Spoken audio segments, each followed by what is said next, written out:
গাজায় যুদ্ধবিরতি নিয়ে মতৈক্য হয়নি হামাস ইসরায়েলের অভিযোগ, ইসরায়েলি জিম্মিদের জীবন নিয়ে ভাবছেন না নেতানিয়াহু। সিরিয়ার সংঘাত কবলিত দক্ষিণাঞ্চলে যুদ্ধবিরতির ঘোষণা অন্তর্বর্তী প্রেসিডেন্টের। শান্তি ফিরিয়ে আনতে সোয়েদায় মোতায়েন করা হচ্ছে সেনা সদস্যদের। কুখ্যাত যৌন অপরাধীকে 2 দশক আগে লেখা ট্রাম্পের চিঠি ঘিরে তোলপাড়, ভুয়া তথ্য প্রচারের অভিযোগে $10 বিলিয়ন মানহানি মামলা মার্কিন প্রেসিডেন্টের। ইসরায়েলে হামলা চালিয়েছে ইয়েমেনের সশস্ত্র গোষ্ঠী হুতি। শুক্রবার রাতে তেল আবিবে ব্যালিস্টিক ক্ষেপণাস্ত্র নিক্ষেপ করা হয়, তবে বিমান প্রতিরক্ষা ব্যবস্থার মাধ্যমে তা প্রতিহতের দাবি করে নেতানিয়াহু বাহিনী। এই হামলায় কোনো হতাহত বা ক্ষয়ক্ষতির খবর পাওয়া যায়নি, তবে হামলার সময় কেন্দ্রীয় ইসরায়েল ও জেরুজালেম এলাকায় বাজানো হয় সতর্কতামূলক সাইরেন। এক বিবৃতিতে এই হামলার দায় স্বীকার করেছে ইরান সমর্থিত গোষ্ঠীটি। তারা জানায় তেল আবিবের বেন গুরিয়ন বিমানবন্দর লক্ষ্য করেই চালানো হয় আক্রমণ।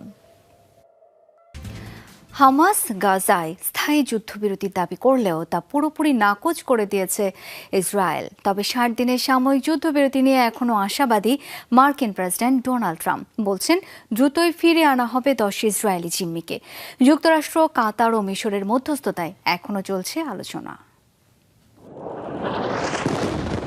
যখন তখন বোমা বিস্ফোরণ আর মৃত্যুর মুখে ছুটে চলা গাজার প্রতিটি শিশুর প্রতিদিনের বাস্তবতা। এলোপাথারি এই ছুটে চলার শেষ কোথায় কেউ জানে না। পরিপূর্ণ সংঘাত বন্ধ লাখ লাখ নিপীড়িত গাজাবাসীর স্বপ্ন।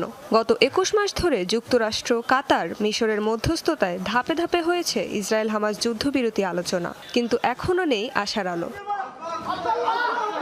বেশ কিছুদিন ধরে কাতারের দোহায় চলছে 60 দিনের যুদ্ধবিরতি আলোচনা। তবে হামাসের দাবি পূর্ণাঙ্গ ও স্থায়ী যুদ্ধবিরতি, বিনিময়ে মুক্তি পাবে সব জিম্মি। বহু দর কষাকষির পর সে প্রস্তাব প্রত্যাখ্যান করেছে তেল আবিব, জানিয়েছেন হামাসের সামরিক শাখা কাশেম ব্রিগেডের মুখপাত্র আবু উবাইদা।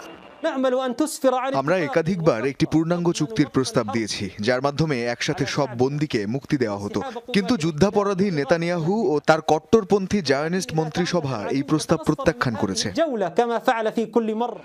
হামাসের হাতে এখনো জিম্মি জীবিত ও মৃত 50 ইসরায়েলি, যাদের মধ্যে 20 জন জীবিত বলে ধারণা করা হচ্ছে। গোষ্ঠীটির দাবি আইডিএফ সেনা হওয়ায় বন্দী জিম্মিদের গুরুত্ব দিচ্ছে না নেতানিয়াহু সরকার। ইসরায়েলি প্রশাসনের এসব জিম্মিদের প্রতি কোনো আন্তরিক উদ্বেগ নেই, কারণ তারা সেনা সদস্য। তেল আবিব জনমতকে এমনভাবে প্রস্তুত করেছে যেন সেনাদের মৃত্যু একটি স্বাভাবিক ও গ্রহণযোগ্য ব্যাপার। অন্যদিকে সাময়িক যুদ্ধবিরতি চুক্তি নিয়ে এখনও আশাবাদী মার্কিন প্রেসিডেন্ট ডোনাল্ড ট্রাম্প। তার দাবি দ্রুতই মুক্তি পাবে হামাসের হাতে বন্দী 10 ইসরায়েলি জিম্মি, যা মূলত 60 দিনের সাময়িক যুদ্ধবিরতি প্রস্তাবের অংশ। আমরা এর মধ্যে অধিকাংশ ইসরায়েলি জিম্মিকে ফিরিয়ে এনেছি, আরো 10 জনকে দ্রুতই ফিরিয়ে আনা হবে। আশা করছি পুরো বিষয়টা খুব দ্রুত শেষ করতে পারবো। হামাস স্থায়ী যুদ্ধবিরতি চাইলেও ইসরায়েলি প্রধানমন্ত্রী বেনিয়ামিন নেতানিয়াহুর দাবি গোষ্ঠীটিকে নিরস্ত্র করে গাজা থেকে বিতাড়িত করা হলেই কেবল বন্ধ হবে অভিযান। দুপক্ষের দাবি দেওয়ার দোলাচলে কবে এই নিপীড়নের অবসান হবে তা নিয়ে রয়েই যাচ্ছে ঘোর অনিশ্চয়তা। রেজওয়ানা সাইমা, যমুনা নিউজ। ইসরায়েলি আগ্রাসনে মৃত্যু পুড়িয়ে গাজা উপত্যকা। শনিবার ভোর থেকে চালানো হামলায় প্রাণ হারিয়েছে কমপক্ষে 40 ফিলিস্তিনি। দুমুঠো খাবারের আশায় ত্রাণ সংগ্রহ করতে আসা মানুষের উপর হয়েছে এলোপাতাড়ি গুলিবর্ষণ। এতে মারা যায় অন্তত 10 জন। বাস্তুচ্যুতদের আশ্রয় দেয়া একটি বাড়ি ও স্কুল টার্গেট করে হয় বিমান হামলা। এতে শিশুসহ প্রাণ হারান 3 জন। দেইর আল বালায় খাদ্যাভাবে মৃত্যু হয়েছে 1 বছর বয়সী এক শিশুর। গাজার স্বাস্থ্য মন্ত্রণালয় জানিয়েছে 21 মাস ধরে চলা আগ্রাসনে প্রাণ হারিয়েছে প্রায় 59,000 ফিলিস্তিনি। সিরিয়ার সংঘাত কবলিত দক্ষিণাঞ্চলে যুদ্ধবিরতির ঘোষণা দিয়েছেন অন্তর্বর্তী প্রেসিডেন্ট আহমেদ আল শারা। টেলিভিশনে দেয়া ভাষণে বিবদমান ড্রুজ ও বেদুইন সম্প্রদায়কে রাষ্ট্রীয় আদেশ মেনে সংঘাত বন্ধের আহ্বান জানান তিনি। দক্ষিণাঞ্চলে স্থিতিশীলতা ফিরিয়ে আনতে সেনা মোতায়েনের কথাও জানান শারা। সিরিয়ার দক্ষিণাঞ্চলে শুক্রবারও হয় ব্যাপক সংঘর্ষ। বৃহস্পতিবার পরিস্থিতি কিছুটা শান্ত থাকার পর এদিন আবারও রক্তক্ষয়ী সংঘাতে জড়ায় দ্রুজ মিলিশিয়া ও বেদুইনরা। উত্তেজনার মধ্যেই শনিবার তুরস্কে নিযুক্ত মার্কিন রাষ্ট্রদূত জানান যুদ্ধবিরতিতে সম্মত হয়েছে ইসরায়েল ও সিরিয়া। দাবি তুরস্ক, জর্ডান ও অন্যান্য প্রতিবেশী দেশগুলোও সমর্থন দিয়েছে চুক্তিতে। মার্কিন প্রতিনিধির এ ঘোষণার কয়েক ঘন্টা পর নীরবতা ভেঙে টেলিভিশনে ভাষণ দেন সিরিয়ার অন্তর্বর্তী প্রেসিডেন্ট আহমেদ আল শারা। ঘোষণা দেন যুদ্ধবিরতির। বিবদমান পক্ষগুলোকে চুক্তি মেনে সংঘাত বন্ধের আহ্বান জানান তিনি। আমরা আমাদের ক্ষুদ্র নৃগোষ্ঠীকে আহ্বান জানাবো, আপনারা যুদ্ধবিরতির প্রতি সম্মান দেখিয়ে রাষ্ট্রের আদেশ মেনে চলে সংঘাত বন্ধ করুন। সবাইকে বুঝতে হবে সিরিয়া এখন যে পরিস্থিতির মধ্য দিয়ে যাচ্ছে তা কাটিয়ে উঠতে সবার ঐক্য ও সহযোগিতা প্রয়োজন। সিরিয়া দেশের সকল সংখ্যালঘু সম্প্রদায়কে রক্ষা করতে প্রতিশ্রুতিবদ্ধ। শারার দাবি, উত্তপ্ত পরিস্থিতি নিয়ন্ত্রণে সরকারের হস্তক্ষেপের আহ্বান জানিয়েছে আন্তর্জাতিক মহল। আর তাই দক্ষিণাঞ্চলে শান্তি ও স্থিতিশীলতা নিশ্চিতে মোতায়েন করা হচ্ছে সামরিক বাহিনীর সদস্যদের। বেসামরিকদের নিরাপত্তায় সংঘাত পুরোপুরি বন্ধ হওয়া পর্যন্ত সুয়েদায় সেনা থাকবে বলেও নিশ্চিত করেছে সিরীয় সরকার। পাল্টাপাল্টি অপহরণের অভিযোগে গত রোববার সিরিয়ার দক্ষিণাঞ্চলে দ্রুজ ও বেদুইনদের মধ্যে শুরু হয় রক্তক্ষয়ী সংঘর্ষ। পরে যাতে জড়িয়ে পড়ে সিরিয়ার সামরিক বাহিনী। দ্রুজদের রক্ষার অজুহাতে রাজধানী দামেস্ক সহ বিভিন্ন অঞ্চলে ভয়াবহ হামলা চালায় ইসরায়েলও।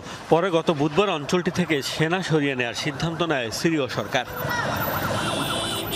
প্রায় এক সপ্তাহের সংঘাতে 7 শতাধিক প্রাণহানির তথ্য দিয়েছে সিরিয়া বিষয়ক পর্যবেক্ষক সংস্থা SOHR। মোস্তফা মাহমুদ, যমুনা নিউজ।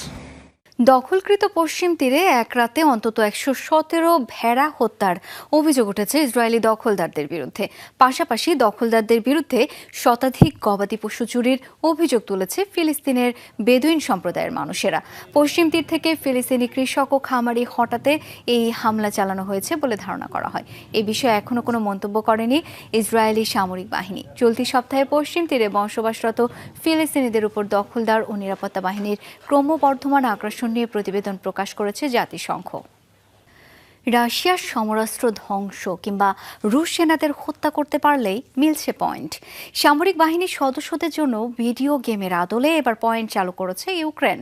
আন্তর্জাতিক গণমাধ্যম বিবিসির প্রতিবেদনে উঠে এসেছে এমন তথ্য, যাতে বলা হয়েছে রুশ বাহিনীর বিরুদ্ধে প্রতিরোধ আরও জোরদারের পাশাপাশি সেনাদের উদ্যমী করতে নেওয়া হয়েছে এমন উদ্যোগ। রাতের আঁধারে চলছে বিশেষ রাডার নিয়ে তল্লাশি, লক্ষ্য রুশ ড্রোন শনাক্ত করা। রুশ ড্রোন শনাক্তের সাথে সাথেই তা ধ্বংসে পাল্টা গুলি করতে থাকে ইউক্রেনীয় সেনারা। আর এই পুরো প্রক্রিয়াটি রেকর্ড করা হয়। সংগ্রহ করা হচ্ছে বিভিন্ন তথ্য উপাত্ত, যার লক্ষ্য ইউক্রেনীয় সেনাদের পয়েন্ট দেয়া। গেল বছর বোনাস নামে এই প্রকল্প চালু করে কিয়েভ, যার কৌশল অনেকটা ভিডিও গেমের মতো, অর্থাৎ রুশ সেনা কিংবা সমরাস্ত্র ধ্বংস করতে পারলেই মিলবে পয়েন্ট। জনপ্রিয় বিভিন্ন ভিডিও গেমের আদলে তৈরি করা হয়েছে এটি। লক্ষ্যবস্তু যত বড়, পয়েন্টের পরিমাণও তত বেশি। যেমন রকেট লঞ্চার ধ্বংস করলে মিলবে 50 পয়েন্ট, অন্যদিকে ট্যাঙ্কে মিলছে 40।